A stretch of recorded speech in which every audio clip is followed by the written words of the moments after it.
السلام علیکم آتف بھائی، السلام علیکم ویورز. تھینک یو ونس السلام اگین علیکم. For joining us. Last time ہم بات کر رہے تھے حدیث کی کتب کی تدوین پر، تو ہم نے بات کی تھی احمد بن حنبل کی کتاب پر. تو انشاءاللہ آج ہم اسی ٹاپک سے شروع کریں گے یہ سیشن بھی. تو آتف بھائی، پہلا کویسچن تو یہ کہ آج ہم بات کریں گے پہلے تو صحیح بخاری پر، جو بہت ہی مشہور کتاب ہے مسلمانوں کے درمیان پوری دنیا میں. بولا جاتا ہے کہ یہ کتاب قرآن کے بعد سب سے زیادہ صحیح ہے. تو آتف بھائی، پہلا کویسچن یہ کہ یہ کتاب کس نے لکھی اور وہ کہاں سے تھے، ان کے بارے میں کچھ بیک گراؤنڈ بتائیں. میں پہلے کہ اس کتاب کے جو مؤلف ہیں، مؤلف ان کا بیک گراؤنڈ کی ہسٹری کے بارے میں شروع کرتے ہیں، ان سے بات کریں انشاءاللہ. تو بخاری تو محمد بن اسماعیل البخاری کے نام سے مشہور ہے کہ انہوں نے اس کتاب کو تصنیف کیا ہے، تدوین کیا ہے، ترتیب دیا ہے. یہ ساری باتیں ان کے بارے میں بتائی جاتی ہیں. بخارا سے رہنے والے بتائے جاتے ہیں. ان کی کچھ ہسٹری میں نے نکالی تھی سیر و اعلام النبلاء سے، اس سے ہم تھوڑا جائزہ لے لیتے ہیں.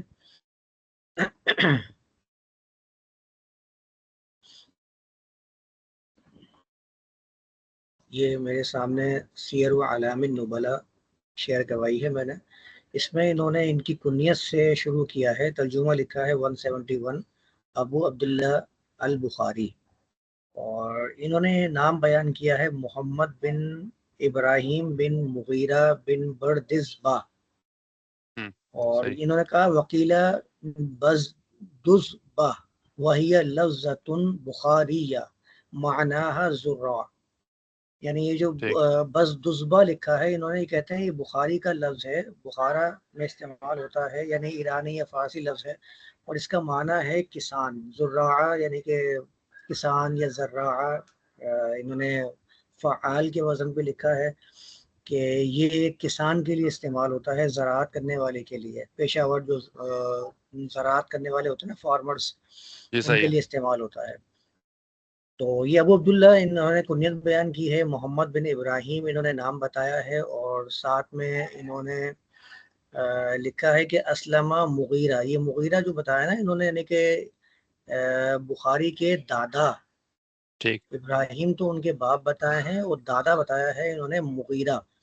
تو یہ کہتے ہیں کہ مغیرہ نے اسلام قبول کیا تھا یمان الجوفی کے ہاتھ پر، اور یہ مغیرہ جو تھے یہ مجوسی تھے. صحیح. تو مجوسی یعنی کہ جو آتش پرست ہوتے ہیں اور مختلف نظریات کو ماننے والے ہوتے ہیں، تو یہ مجوسی تھے. اور انہوں نے اسلام قبول کیا تھا یمان الجوفی کے ہاتھ پر، یعنی کہ انہوں نے اسلام کی دعوت دی تھی، انہوں نے اسلام قبول کر لیا تھا. تو اصل میں کیا ہوا کہ انہوں نے بیان کیا یہاں پر کہ بخاری جو تھے یہ ان کے دادا مجوسی چلے آ رہے تھے، اور بخارا کے رہنے والے تھے. بخارا ویسے تو آج کل خراسان کے اندر شامل سمجھا جاتا ہے، لیکن اگر تاریخ کا جائزہ لیں، میں نے جب ایک کتاب ہے معجم البلدان، تو وہاں میں نے جائزہ لیا تھا تو لکھا تھا کہ یہ بخارا جو ہے یہ ایران کے اندر شامل تھا، یعنی صحیح. یہ ایران سے تعلق رکھنے والے، اور ان کا جو خاندان چلا آ رہا تھا پہلے وہ مجوسی تھا، پھر اس کے بعد انہوں نے اسلام قبول کر لیا تھا. اور یہاں سے ان کے بارے میں سیر و اعلام النبلاء کے اندر انہوں نے بیان کیا ہے. یہ سارا صحیح. انہوں نے لکھا ہے ان کے بارے میں پورا کا پورا کہ کس طریقے سے یہ کتاب لکھی ہے، کیا ہے یہ چلا آ رہا ہے. اس میں سے جو باتیں ہمیں ابھی آج ڈسکس کرنی ہوں گی ہم وہ اخذ کرتے رہیں گے. تو اس صحیح. طریقے سے یہ بخاری کے بارے میں انہوں نے بیان کیا ہے کہ یہ بخارا سے رہنے والے، ایران سے تعلق رکھنے والے، اور ان کے دادا مجوسی تھے، انہوں نے اسلام قبول کر لیا تھا. تو یہ تقریباً کون سی ہجری میں کی تاریخ پیدائش بنتی؟ 194 کا بتایا جاتا ہے ان کے بارے میں کہ صحیح. 194 میں انہوں نے جنم لیا تھا، اور تقریباً 256 ہے غالباً وفات جی ان جی. کی. مجھے بھی صحیح طرح صحیح. یاد نہیں آ رہا، میں نے نکالا بھی نہیں ہے. 256 شاید بتایا جاتا ہے کہ ان کی وفات ہو جو گئی تھی 256 میں. ہاں صحیح ہے. ٹھیک. تقریباً کوئی 200 سال تک ہجرت کے بعد. ٹھیک. ہاں تو انہوں نے کون کون سی کتابیں لکھی جو مشہور ہیں اور سب سے کتابیں جو مشہور؟ منسوب ہیں، ایک تو سب سے جی. مشہور آپ کو معلوم ہے بخاری، جو آج ہمارا موضوع بحث بھی ہے، جس کو الجامع الصحیح بھی کہا جاتا ہے. اس کے علاوہ صحیح ان سے مشہور الادب والمفرد اور خلق افعال العباد، یہ نام بھی میرے سامنے آیا تھا ایک مرتبہ، میرے پاس بھی کتاب موجود ہے.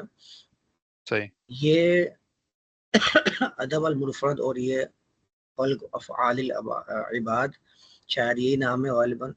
یہ صحیح کتابیں لکھی ہیں جو حدیث کے اوپر بتائی جاتی ہیں کہ حدیثیں اس پر جمع کی تھیں. اس کے علاوہ ان سے کچھ تاریخ کی کتابیں ملتی ہیں، التاریخ الکبیر اور التاریخ الصغیر، التاریخ الاوسط، یہ تاریخ کی کچھ کتابیں ان سے مل جاتی ہیں. اور اسی طریقے سے جو سنن ترمذی مشہور ہے جو ہمارے پاس موجود ہے اس زمانے میں، ترمذی، جی اس کے آخر میں ایک علل کے نام سے شامل ہے کتاب، کہتے ہیں کہ یہ بھی ترمذی نے لکھی تھی. تو اس کے اندر کچھ سوالات ہیں جو ترمذی سے منقول ہیں کہ انہوں نے بخاری سے کیے تھے. تو آپ سمجھ لیجیے کہ وہ بھی انہی کے طرف منسوب کیا جائے گا، اس کتاب کو بھی جتنے سوالات انہوں نے کیے ہیں، چاہے صحیح وہ اچھا اس کو تھوڑا ترتیب دیا ہے. ایک تو علل الصغیر کے نام سے جو ترمذی کے آخر میں لکھی ہوئی ہے، اور ایک لکھا ہے العلل الکبیر، وہ بھی صحیح ترمذی سے ہی منسوب کی جاتی ہے کہ انہوں نے اس کے اندر بخاری سے بہت سارے سوالات کیے ہیں. تو صحیح یہ ان کی کتابیں مل جاتی ہیں جو منسوب ہیں ان سے. سب سے مشہور تو ان کی الجامع الصحیح کے نام سے ہی ہے، جو ہمارے سامنے بھی موجود ہوتی ہے اور بڑی مشہور ہے دنیا بھر کے اندر، جس کو صحیح صحیح کا درجہ دیا جاتا ہے. ٹھیک تو یہ ہے اس کی تفصیل جو میں نے بیان کی ہے ابھی آپ کے سامنے. ٹھیک تو چلیں ہم بات کرتے ہیں الجامع المسند الصحیح پہ. تو یہ انہوں نے اپنی زندگی میں کب لکھی؟ شروع میں لکھی، درمیان میں لکھی، اینڈ پہ لکھی؟ کس وقت لکھی انہوں نے ان کی کتاب؟ اس کے کتاب کے لکھنے کی کوئی تاریخ موجود نہیں ہے. یہ موجود ہی نہیں ہے کہ اس کتاب کو کون سے زمانے میں لکھا گیا اور اس کو مکمل کیا گیا. بلکہ میں صحیح نے تو یہاں تک بھی ایک جگہ پڑھا تھا کہ بخاری نے اس کو مکمل ہی نہیں کیا تھا اپنی زندگی کے اندر. کچھ صحیح نے کہا ہے کہ مکمل کر لیا تھا، اور مکمل کرنے کے بعد کسی نے یہ بھی کہا کہ 90,000 لوگوں نے اس کا سماع کیا ہے. جی اب 90,000 لوگوں نے اس کا سماع کیا، اور اس کے بعد ابھی ہمارے پاس جو اسناد پہنچتی ہیں وہ چند ہی گنی چنی اسناد ہیں، 4 یا 5 اسناد بتائی جاتی ہیں. اور کچھ نے یہ بھی کہا کہ یہ نسخہ غائب ہو گیا تھا.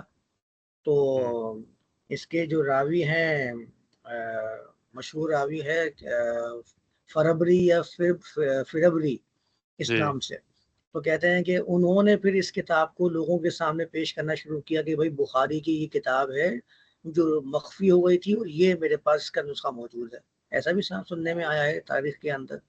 بہت ساری باتیں اس کتاب کے بارے میں موجود ہیں. بہرحال بات یہ ہے کہ بخاری کب لکھنا شروع کی اور اس کی تکمیل کب کی ہے، اس کی کوئی تاریخ موجود نہیں ہے. صرف ایزمپشنس ہیں، کچھ لوگوں نے تخمینے لگائے ہیں، حقیقت میں کوئی اس کا واضح دلیل موجود نہیں ہے کسی بھی کتاب کے اندر. صحیح. تو یہ جو کچھ لوگ بولتے ہیں کہ اس میں 16 سال لگائے اور 6 لاکھ حدیثیں اکٹھی کی اور ہر حدیث پہ 2 نفل پڑے، یہ کوئی باتوں، یہ کہاں سے باتیں نکالنے لوگوں نے؟ یہ کوئی حقیقت ہے اس میں یہ کہ؟ ساری باتیں سند سے تو موجود ہیں، سند کے ساتھ ہی لوگوں نے ان واقعات کو نقل کیا ہے. اور ان واقعات کو نقل کرنے کے بعد کچھ لوگوں نے ان واقعات پہ کلام بھی کیا ہے. ظاہر میں نے بھی اس کے اوپر کچھ بیان کیا تھا ایک مرتبہ کہ یہ روایات بالکل بھی ثابت نہیں ہیں. بہرحال ابھی ہم ثابت ہونے کی بات تو بعد میں کریں گے، پہلے ہم دیکھ لیتے ہیں ان روایات کو جو بیان کی جاتی ہیں.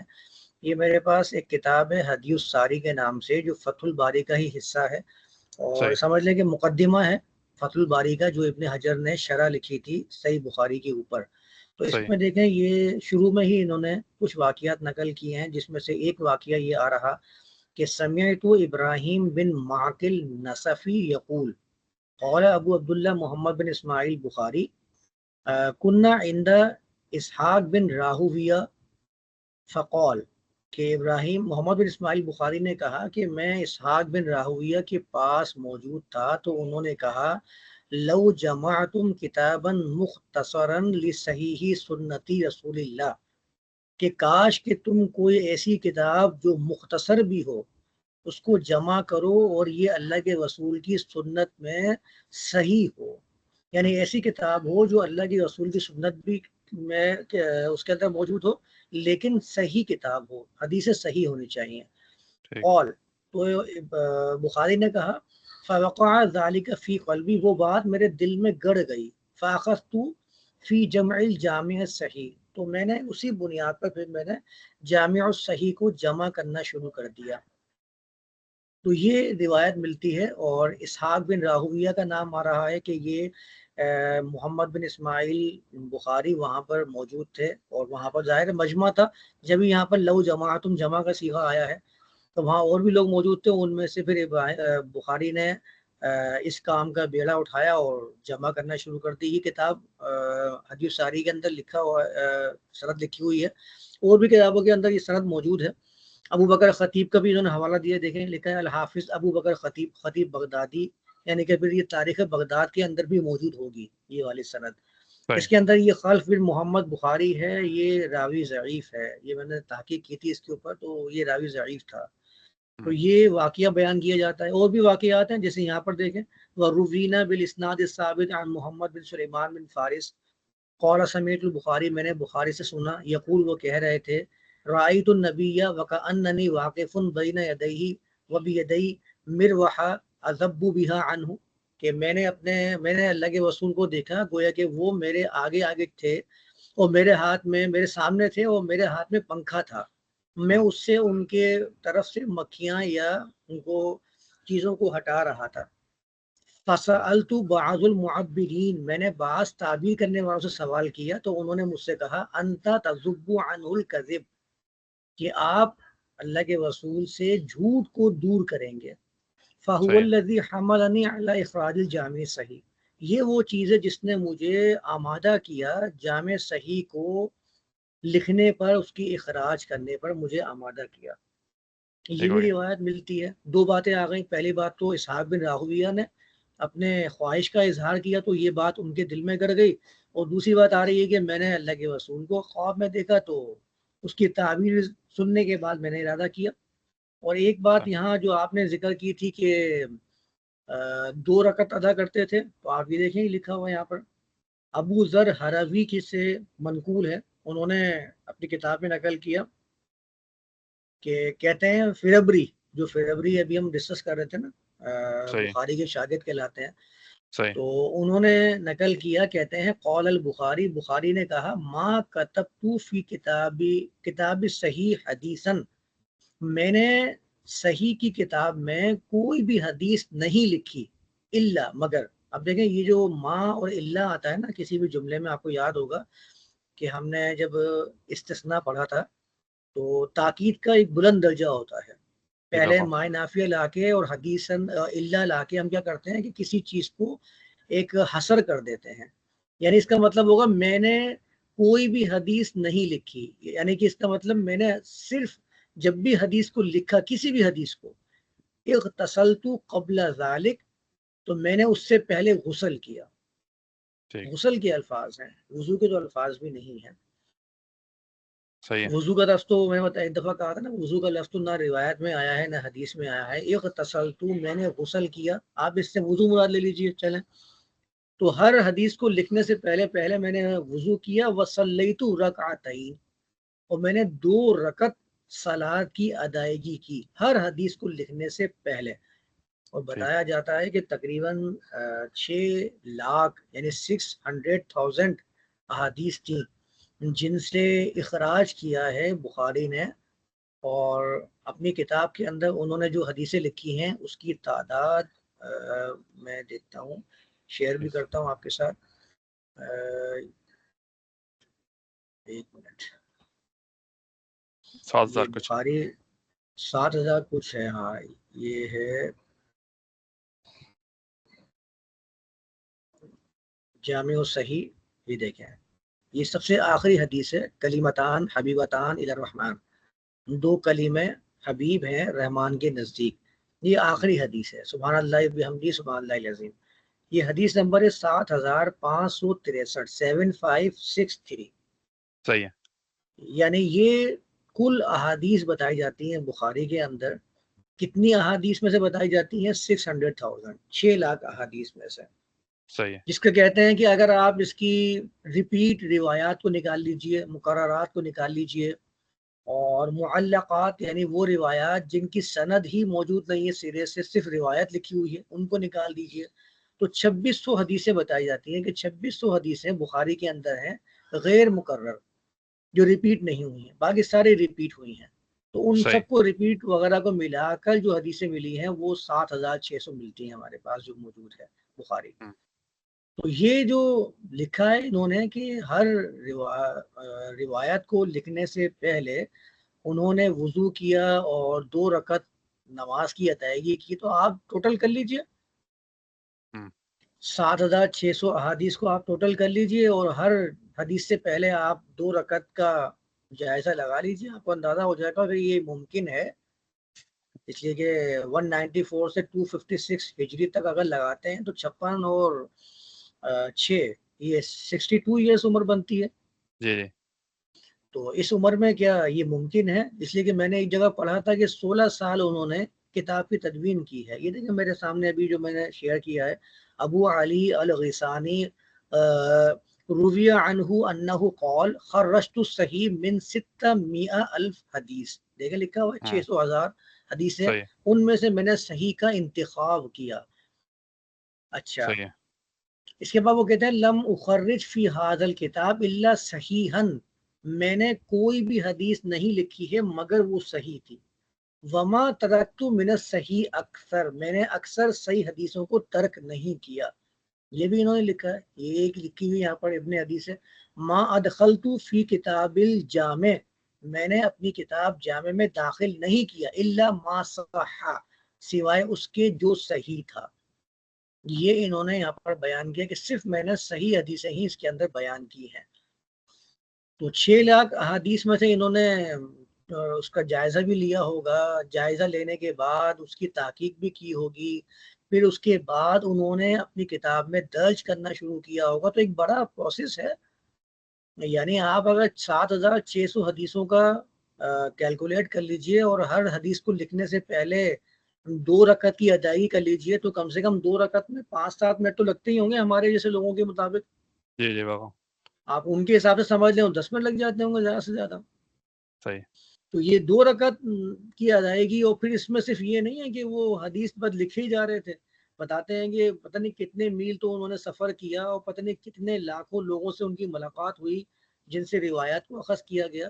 اور اگر آپ جائزہ لے لیں کہ بخارا میں اور مدینہ کے اندر کتنا فرق ہے، کتنا فاصلہ ہے، تو آپ کو اندازہ ہو جائے گا کہ تقریباً 2000 سے زیادہ کلومیٹر کا فاصلہ ہے وہاں جی. کا۔ صحیح. تو پھر ایک طویل سفر کرنا، یہ سب کرنا، یہ کیسے ممکن ہو سکتا ہے؟ اس کو کیلکولیٹ کریں گے تو آپ کو پوری حقیقت سامنے آ جائے گی کہ کس طرح ہوا ہے معاملہ۔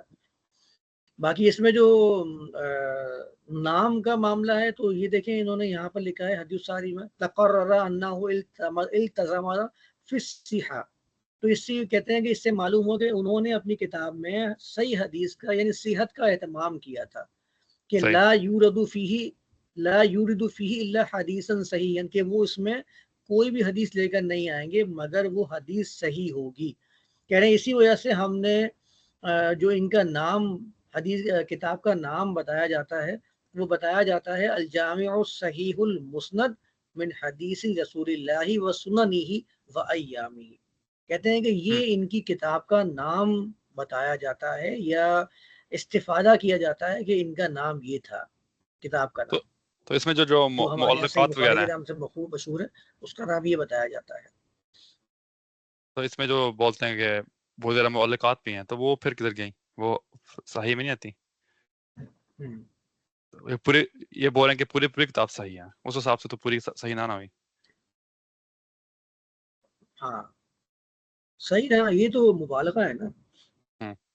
آپ معلقات کو دیکھ لیجئے، معلق میں ایک روایت میرے ذہن میں آ رہی ہے، وہ روایت بخاری کے اندر آئی ہے کہ آخری زمانے کے اندر کچھ لوگ ایسے آئیں گے جو شراب کو اور گانے کو، خمر کے الفاظ آئے ہیں اور ترک کے الفاظ آئے ہیں، آلات الترک کے الفاظ آئے ہیں یا کیا آئے ہیں مجھے الفاظ کی یاد نہیں ہے، اس کا ترجمہ یہی کیا جاتا ہے کہ شراب کو اور گانے کے آلات کو جائز سمجھ لیں گے آخری زمانے میں کچھ لوگ۔ جی بالکل. اور اس کے بعد اس میں لکھا ہوا ہے روایت میں کہ وہ اللہ کی طرف سے بندر بنا دیے جائیں گے شاید، یا خنزیر بنا دیے جائیں گے، ایسا کچھ الفاظ اس کے اندر لکھے ہوئے ہیں۔ اب آپ اس روایت کو جا کے دیکھیں، اتنی مشہور ہے جس کی بنیاد پر یہ ثابت کرتے ہیں کہ یہ گانا بجانا یہ حرام ہے۔ آپ جا کے دیکھیں گے آپ کو اندازہ ہوگا کہ سند ہی نہیں ہے اس کی۔ کتنی روایات ایسی ہیں، آپ جا کے بخاری کو شروع سے دیکھنا شروع کر دیں کہ ان روایات کی سند سرے سے موجود ہی نہیں ہے، پھر یہ اسناد کو ڈھونڈنا شروع کرتے ہیں اور ڈھونڈ کے بتاتے ہیں کہ بھائی اس کی سند نا فلاں کتاب کے اندر ہے۔ ارے بھائی تو وہ تو فلاں کتاب کی سند ہوئی نا، آپ تو بات کر رہے ہو کہ بخاری میں جتنی حدیثیں ہیں وہ ساری کی ساری باسند ہیں اور صحیح ہیں، کیونکہ صحیح کی جو شرط ہے وہ سب سے پہلی شرط یہ ہے کہ وہ سند ہو اس کے اندر۔ بغیر سند کی روایت تو صحیح مانتے ہی نہیں، کیونکہ یہ لوگ کہتے ہیں الاسناد من الدین، کہ سند کا جو معاملہ ہے وہ دین کا حصہ ہے، دین کا حصہ قرار دیتے ہیں۔ کہتے ہیں لولا الاسناد، اگر سند نہیں ہوتی، اس کے الفاظ کیا آگے، لقول، اگر اسناد نہیں ہوتی تو اس کا ترجمہ یہ ہے کہ اگر اسناد نہیں ہوتی تو جس کا جو دل چاہتا وہ کہہ دیتا۔ یہ ایسے پیش کرتے ہیں گویا کہ یہ کوئی حدیث میں لکھا ہوا ہے یا قرآن کی کوئی آیت ہے، یہ کسی عالم کا قول ہے۔ ابھی آپ جا کے پوچھیں گے نا سند کے بارے میں، بولے نا سند نہیں ہو، سند تو دین کا حصہ ہے۔ اچھا یہ کس نے بتایا بھائی آپ کو دین کا حصہ ہے؟ یہ وہ بتائے گا جو خود دین کی سوچ سکتا ہوگا کہ ہاں وہ بتائے کہ یہ چیز ایسی ہے تو وہ دین کا حصہ سمجھا جائے۔ بتا کون رہا ہے؟ یہ 150 ہجری کے بعد پیدا ہونے والے عالم بتا رہے ہیں، ابن سیرین کے اقوال ہیں کہ سند دین کا حصہ ہے۔ بتائیے، تو یہ ہے معاملہ۔ تو اس طرح سے یہ بغیر سند کی روایت بخاری کے اندر موجود ہے، کہتے ہیں کہ وہ بھی صحیح ہے۔ کیسے صحیح مان لیں؟ آپ کے اصول کے خلاف ہے۔ صحیح۔ یہاں تک کہ بخاری کا کچھ روایت آئی بھی تھی میرے سامنے جو میں نے نکالی بھی ہیں، میں ابھی شیئر کروں گا آپ سے اس سوال کے اوپر جو آپ نے سوال مجھے دیے تھے۔ تو یہ ہے معاملہ بخاری کا کہ بخاری کا ایک تو میں نے آپ کے ساتھ شیئر کیا کہ یہ کہتے ہیں کہ 2 رکعت کی ادائیگی کی اور 6 لاکھ حدیثیں تھیں، ان میں سے حدیثیں لکھی ہیں۔ تو ایسا تو کسی انسان سے تو ممکن نہیں ہے۔ صحیح بتا رہے ہیں۔ اور سفر بھی بہت کرتے تھے پہلے زمانے میں، گدے گھوڑوں پہ سفر کرتے تھے، کتنے 100 میل، ہزاروں میل ایک حدیث کو ڈھونڈنے کے لیے۔ یہ بولتے ہیں کہ حدیث ایک حدیث لینے کے لیے جاتے تھے وہاں سے ایک شہر دوسرے شہر، ایک حدیث کے لیے بس۔ تو اس میں یہ بھی سنا ہے کہ اس میں کچھ اور حدیث بعد میں ایڈ کی گئی بخاری میں، یہی بات میں حقیقت ہے؟ ہاں یہ تو کہتے ہیں یہ بات کہ کتابیں، یہ جو کتابیں آئی ہیں ہمارے سامنے بخاری کے نام سے، تو اس میں کچھ روایات ایسی بھی ہیں جو بعد میں ایڈ کی گئی ہیں اور اس کے اوپر انہوں نے دلیلیں بھی پیش کی ہیں۔ جیسے کہ میں ابھی آپ کے سامنے ایک روایت دکھاتا ہوں، یہ بخاری کی مشہور روایت ہے، وہ بڑا اس پہ اختلاف ہے، اس پہ فرقے بن چکے ہیں، گروہ ایک دوسرے کے بارے میں تبرہ کرتے ہیں، آپس میں شدید جھگڑے بازی ہوتی ہے۔ حدیث 447 التعاون فی بناء المسجد بخاری کے اندر موجود ہے، اور یہ حدیث عمار کے نام سے مشہور ہے۔ شاید آپ نے سنا بھی ہوگا، حدیث عمار والی حدیث مشہور ہے کہ عمار بن یاسر کے بارے میں کہتے ہیں کہ ان کو باغی گروہ نے قتل کیا، اور جو باغی گروہ تھا وہ معاویہ بن ابی سفیان کا گروہ تھا، تو ان کو کہتے ہیں کہ یہ باغی گروہ تھا۔ یہ حدیث ہے، اس میں آپ دیکھیے کہ فرآہ النبی صلی اللہ علیہ وسلم فینفض التراب عنہ ویقول، یعنی کہ وہ اللہ کے رسول عمار پہ سے مٹی ہٹاتے جاتے تھے اور کہتے تھے ویحا عمار تقتلوہ الفئۃ الباغیہ یدعوہم الی الجنہ ویدعونہ الی النار، کہ عمار کو ایک باغی گروہ قتل کرے گا اور وہ ان کو جنت کی طرف بلائیں گے، جبکہ وہ باغی گروہ عمار کو نار کی طرف دعوت دے رہا ہوگا۔ یہ مشہور روایت ہے حدیث عمار کے نام سے۔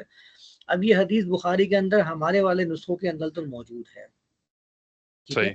اب اس حدیث کے بارے میں دیکھیں، یہ تحفۃ الاشراف ایک مشہور کتاب ہے جو مزی نے لکھی تھی، جو احادیث کی فہرست انہوں نے نقل کی ہے۔ اس میں دیکھیں یہ انہوں نے لکھا ہے بخاری، خواہ کا مطلب ہوتا ہے بخاری، حدیث، وہی حدیث انہوں نے لکھی ہے ویحا عمار یدعوہم الی الجنہ ویدعونہ الی النار. اب اس کے اندر وہ الفاظ موجود نہیں ہیں. انہوں نے لکھا کہ اس حدیث کو بخاری نے فی الصلاۃ کے باب میں بیان کیا ہے وفی الجہاد جہاد کے باب میں بیان کیا ہے. عن ابراہیم بن موسیٰ ابراہیم بن موسیٰ سے عن عبد الوہاب ثقفی. ان دونوں نے اس روایت کو نقل کیا خالد حذا سے عنہ بھی ولیس فیہ، جبکہ اس حدیث میں بخاری کے اندر یہ چیز موجود ہی نہیں ہے کہ تقتلوا عمارا الفئۃ الباغیہ. یعنی بخاری میں دو جگہ یہ حدیث موجود ہے لیکن دونوں میں یہ الفاظ موجود ہی نہیں ہیں سرے سے. صحیح. اس کے نیچے دیکھیں کیا لکھا ہوا ہے فٹ نوٹ پہ قد ادرج ناشر الجامع الصحیح هذه الجملہ فی المطبوع من بعد النسخ. جو پبلش کرنے والے لوگ ہیں نا انہوں نے الجامع الصحیح کے اندر اس کو درج کر دیا ہے. ولم يحسنوا صنعا، انہوں نے یہ کام اچھا نہیں کیا. یہ جو تعلیق لکھ رہے ہیں نا اس کتاب کی تحقیق لکھ رہے ہیں وہ اس کے اوپر یہ نقل کر رہے ہیں. صحیح. کہتے ہیں قال حافظ ابن حجر فی الفتح، فتح الباری میں ابن حجر نے کہا ہے وعلم ان هذه زیادہ لم یذکرها حمیدی، حمیدی نے بھی اس کو نقل نہیں کیا جمع کے اندر. حمیدی نے جمع کے نام سے کتاب لکھی ہے الجمع بین الصحیحین بخاری اور مسلم کے اوپر. وہ کہتے ہیں یہ زیادت، یہ جو الفاظ زیادہ ہوئے ہیں یہ اس کے اندر بھی موجود نہیں ہے. ان البخاری لم یذکرها اصلا، بخاری نے تو اس کو نقل ہی نہیں کیا ہے. ٹھیک. دیکھ لیجیے آپ کے اس کے بارے میں کیا لکھا ہوا ہے کہ وہ کہتے ہیں کہ یہ بخاری کے اندر یہ روایات موجود ہے. یہ 600 ہجری کی پیدائش ہے ان کی، مزی کی، جنہوں نے اس کتاب کو لکھا. وہ کہتے ہیں کہ اس میں یہ روایت موجود نہیں ہے جو الفاظ نقل کیے جا رہے ہیں. بخاری میں دو جگہ روایت آئی ہے، دونوں جگہ یہ الفاظ موجود نہیں ہیں. اور اس کے محقق کیا کہہ رہے ہیں کہ یہ بعض پبلشر نے کتاب کے اندر شامل کر دیا اور انہوں نے یہ کام اچھا نہیں کیا ہے. یہ تو میں نے ایک مثال پیش کی ہے. صحیح. ایسے بہت سی روایات مل جائیں گی کہ جس پر اختلاف موجود ہے کہ یہ روایات پہلے نہیں تھی اور بعد میں اس کو شامل کیا گیا ہے. ٹھیک. تو لاسٹ سوال آج کا کر لیتے ہیں تو اس کے بعد ٹائم ختم ہونے والا ہے انشاءاللہ. تو ایک سوال یہ سوال کہ آپ کا مجھے ایک سوال کی میں نے اور بھی آپ کا جواب نکالا تھا، وہ شاید ہم لوگوں سے مس ہو گیا. جی بخاری کے بارے میں نے ایک اور تحقیق بھی نکالی تھی.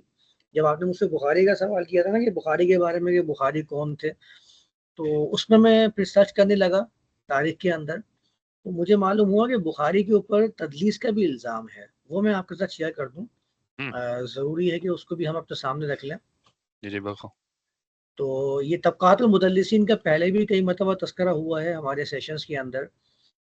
تو اسی طبقات المدلسین میں دیکھ رہا تھا محمد بن اسماعیل بن ابراہیم بن مغیرہ البخاری، پیج نمبر 39 پہ لکھا ہوا ہے. صحیح. ان کے بارے میں لکھتے ہیں وصفہ بذالک ابو عبداللہ بن ابن مندہ فی کلام لہ فقال فی، کہ ابن مندہ نے کہا کہ اخرج البخاری، بخاری نے روایت کیا ہے اور کہا فلاں وقال لنا فلاں، کہ ہمیں فلاں نے بیان کیا اور ہمیں فلاں نے بیان، اس کو کہا ہمیں فلاں نے بیان کیا. وہ کہتے ہیں وہو تدلیس، اور یہ تدلیس ہے. تدلیس کے بارے میں ہم پہلے بات کر چکے ہیں کہ تدلیس روایات کے اندر ایک عیب ہوتا ہے کہ راویوں کے بندہ راویوں کو چھپا کر روایت کو صحیح بنا کر پیش کرتا ہے. اس کو دھوکہ کہتے ہیں روایت حدیث میں. جیسے میں نے کہا تھا نا کہ شعبہ ایک بڑے مشہور امام گزرے ہیں حدیث کے معاملے میں. وہ کہتے ہیں کہ التدلیس اخو الکذب، کہ تدلیس جھوٹ کا بھائی ہے. تو بخاری پر تدلیس کی جرح موجود ہے اور میں آپ کو اس کی دلیل بھی بیان کرتا ہوں. جیسے میرے پاس ابھی یہاں پر موجود ہے عمدۃ القاری. تو آپ کو یاد ہے کہ ایک واقعہ یہ بھی نقل کیا جاتا ہے کہ بخاری کے اوپر یہ الزام تھا کہ انہوں نے کہا تھا قرآن مخلوق ہے. یہ پڑھا واقعہ. اور ان کا اپنے استاد محمد بن یحییٰ زہلی سے اختلاف بھی ہوا تھا. انہوں نے ان کو شہر سے نکلوا دیا تھا اور کہا تھا کہ یہ کسی بھی شہر میں جائے تو اس کے پاس مجلس نہ لگانا. اس کی وجہ سے محمد بن یحییٰ زہلی اور مسلم کے درمیان میں چپکلش ہو گئی تھی. یہ واقعہ بڑا مشہور ہے، تاریخ کی کتابوں میں لکھا ہے. اچھا، محمد بن یحییٰ زہلی سے انہوں نے نقل بھی کیا ہے بخاری نے اپنی کتاب کے اندر. اسی کا تذکرہ کرتے ہوئے عمدۃ القاری ہے العینی کی، مشہور کتاب ہے، بخاری کی شرح ہے. یہ دیکھیں یہ بیان کرتے ہیں یہاں پر ایک روایت یہ آئی ہے اور یہ پیج نمبر 271 ہے، جلد ہے اس کی 14واں والیوم ہے، 14 جلد ہے۔ یہ کہتے ہیں کہ قلت میں کہتا ہوں ہوا محمد بن یحییٰ بن عبداللہ بن خالد بن فارس الزہری ابو عبداللہ نیساپوری امام، یعنی ایک روایت اوپر گزری ہے اس کے اندر انہوں نے محمد کا نام نقل کیا اور آگے بیان نہیں کیا، تو کہتے ہیں کہ میں کہتا ہوں یہ محمد بن یحییٰ زہلی ہیں، روا عنہ بخاری فی مواد یدلسہ، بخاری نے ان سے مختلف مقامات پر روایت بھی کیا ہے اور ان کے نام میں تدلیس کی ہے۔ فتارہ یقول، کبھی کبھار وہ کہتے ہیں حدثنا محمد ولم یزد علیہ، کبھی تو وہ محمد کہہ دیتے ہیں، وتارتن ینسبہ الی جدی، کبھی ان کو ان کے دادا کی طرف منسوب کر دیتے ہیں تو کہتے ہیں حدثنا محمد بن عبداللہ۔ تو اس طریقے سے انہوں نے یہ تو میں نے ایک مقام نکالا ہے، عمدۃ القاری میں 2-3 مقام ایسے ہیں جس میں انہوں نے کہا کہ بخاری نے تدلیس کر کے ان کے نام کو چھپانے کی کوشش کی ہے، صرف محمد لکھ دیا، اب معلوم ہی نہیں ہو رہا محمد کتنے کون سا ہے، پتہ نہیں کتنے محمد سے انہوں نے نقل کیا ہوا ہے روایات کو، اب ڈھونڈتے رہے آپ محمد کون ہے۔ ایسی بہت ساری روایات ہیں، جیسے کہ جادو والی روایت غالباً اس کے اندر، جادو والی روایت ہے یہ عیسیٰ کے نزول والی روایت ہے، اس کے اندر بھی محمد لکھا ہوا ہے، اس کو لوگ ڈھونڈ نہیں پائے کہ محمد کون سے ہیں۔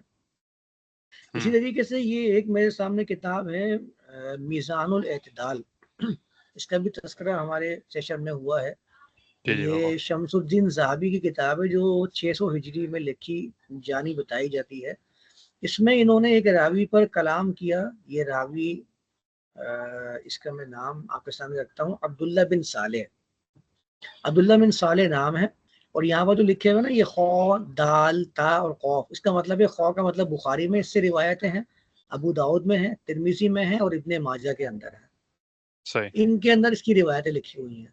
اس کے بارے میں لکھتے ہیں وَلَهُ مناکیر، اس کی منکر روایات ہیں جس کا انکار کیا گیا، اور اس کے بارے میں بہت زیادہ کلام بھی انہوں نے نقل کیا۔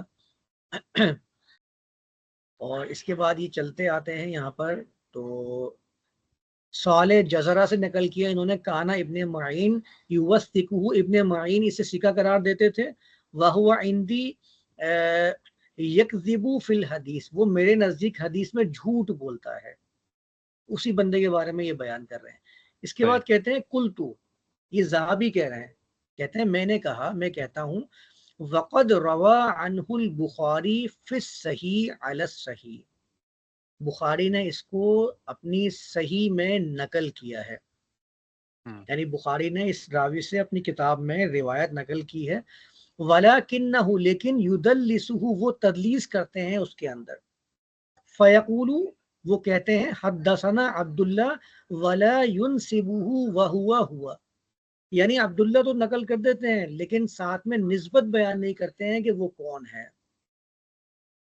یہ ذہبی کہہ رہے ہیں بخاری نے اس کو صحیح میں نقل کیا اور صحیح کی بنیاد پر نقل کیا، علی صحیح، وَلَكِنَّهُ يُدَلِّسُ، لیکن اس کے نام میں تدلیس کر دی، یعنی اس کا نام کیا بیان کیا انہوں نے، عبداللہ بن صالح بیان کیا ہے نا، وہ کہتے ہیں کہ وہ بخاری کہتے تھے عبداللہ خالی، عبداللہ کے بعد اس کا نسب بیان نہیں کرتے تھے، تاکہ ایسا نہ ہو کہ لوگ عبداللہ بن صالح پڑھ کر اس کے جھوٹا ہونے کو جان جائیں کہ یہ تو روایات میں منکر الحدیث ہے، اس لیے وہ نام کو چھپا دیا کرتے تھے۔ اب آپ بتائیں کتنا بڑا عیب ہے، جب یہ چیز ثابت ہو جاتی ہے نا کسی راوی سے، تو اس کی جتنی بھی روایات ہیں وہ سب باطل قرار پاتی ہیں، کیونکہ وہ اس کا کریکٹر، اس کا کردار ضعیف ہو جاتا ہے، غلط ہو جاتا ہے، پھر وہ ناقابل اعتبار ٹھہرتا ہے۔ تو پھر پیچھے کون رہ گیا؟ اگر وہ بخاری پہ لگانا یہ والی شرط تو پھر پیچھے کون بچے گا؟ یہ بخاری کے اندر باقاعدہ میں نے جو آپ کو بیان کیا، بلکہ آپ دیکھیں نا بخاری کے اندر تو کتنی معلق روایات ہیں، تو ویسے ہی ایک جو کیا کہتے ہیں اعتبار تھا وہ ختم ہو جاتا ہے کہ آپ معلق روایات بغیر سند کے لکھے جا رہے ہو، بھائی کیوں لکھے نا، اگر آپ کے پاس سند موجود تھی لکھ دیتے، معلق روایات کو لکھی آپ نے، سند سے لکھتے نا تاکہ معلوم ہوتا کہ ہاں صحیح بھی ہے یہ ضعیف ہے، آپ نے لے کر پیش کر دی، لوگ سمجھنا صحیح ہے، لوگ سمجھ رہے ہوں گے بخاری نے لکھی ہو صحیح ہوگی، تو لوگ ایسے تو سمجھتے اس سے ہیں پوری کتاب سمجھتے ہیں نا لوگ بخاری کے بارے میں، کہ پوری صحیح ہے۔ اس پر بھی ہم بات کریں گے کہ بخاری میں صحیح ہے بھی یا نہیں ہے، وہ بھی ہم دیکھ لیں گے۔ تو یہ ہے معاملہ جو میں نے سوالات آپ کے ان کا جائزہ لیا تھا تو یہ تحقیق سامنے آئی تھی تو وہ میں نے شیئر کی ہے. چلیں انشاءاللہ ابھی ٹائم ہو گیا سیشن کا، تو نیکسٹ ٹائم پھر اسی ٹاپک سے شروع کریں گے بات. بہت شکریہ آپ کا. چلیں، السلام علیکم و رحمۃ اللہ. السلام علیکم.